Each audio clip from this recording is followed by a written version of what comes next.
Hello and welcome to this presentation that describes the circular buffering and the double buffering supported by the GPDMA. The DMA is used to transfer 16-bit samples acquired by ADC2 to a buffer in SRAM containing 128 samples with minimum software intervention. In order to automatically reload the destination address register with the start address of the buffer, a linked list containing two LLIs is implemented. LLI 0 provides all required initializations, while LLI 1 only restores the destination address register. The CX LLR register is not updated after LLI 0, so that each time the buffer is full, LLI 1 restores only the destination address. Two interrupts are enabled, half transfer complete and transfer complete.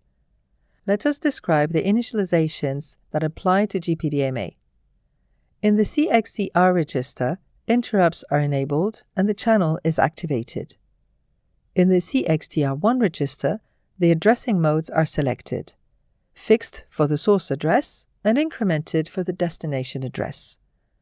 The source data and destination data widths are also selected, 16-bit half-word in both cases. In the CXTR2 register, the transfer complete event occurs when a block is transferred, the request input is selected. Here it's ADC2, while no trigger is used. In the CXR register, the address of the ADC data register is programmed. In the CXDAR register, the start address of the buffer in memory is programmed. In the CX LLR register, the link is configured. Only the DAR register is reloaded. Note that the GPDMA configuration can be modified to improve the performance. Instead of moving half-words to the buffer in memory, the channel FIFO can collect half-words, pack them into words, and write words to the buffer. This is achieved by programming the destination data width to be a word and setting the PAM field to 1x in order to enable the source data FIFO queuing and packing up to the destination data width. This slide describes the automatic update of the source or destination address register when a unique circular buffer is used. As a unique buffer is used, the half transfer complete interrupt is required to ensure that software has processed the received samples before the DMA overrides them with the new ones. The automatic restoration of the source or destination address can be performed by two different approaches. The first one, corresponding to the figure on the left, was described in the previous slide. The main LLI 0 configures directly the linked list register of the channel. LLI 0 data structure is not in memory. Only LLI 1 in memory restores the source or destination address and is ever executed. An alternative approach is to have no data transfer described by the channel X linked list register, but the LLR register pointing to the LLI 1. LLI 1 is the main data structure in the memory instead of being directly initialized in the register file and points to LLI 2 data structure. LLI 2 only restores the source or destination address and is ever executed. If circular buffering must be executed after some other transfers over the shared DMA channel X, this second approach is required. The before-last LLI n-1 in memory is needed to configure the first block transfer, and the last LLI n restores the memory source or destination start address. The management of a ping-pong buffer pair can be preferred versus a unique circular buffer.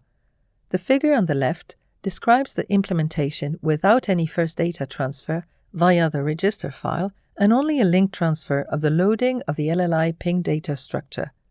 When the first request and possibly trigger is received, the LLI related to the ping buffer is executed.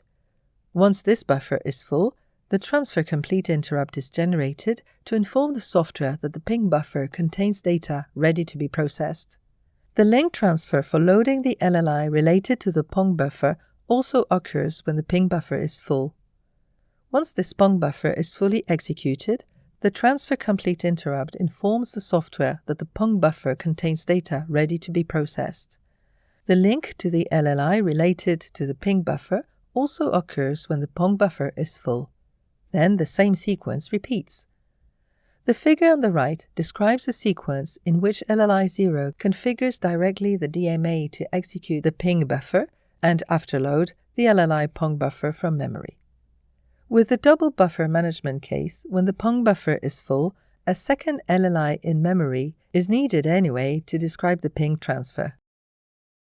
In addition to this presentation, you can refer to the other presentations on the GPDMA, DMA Overview, DMA Transfers Hardware and Software Views, Autonomous DMA and Low Power Mode, DMA Linked List, DMA 2D Addressing, DMA Register File, DMA Error Reporting, and DMA Input-Output LLI Control.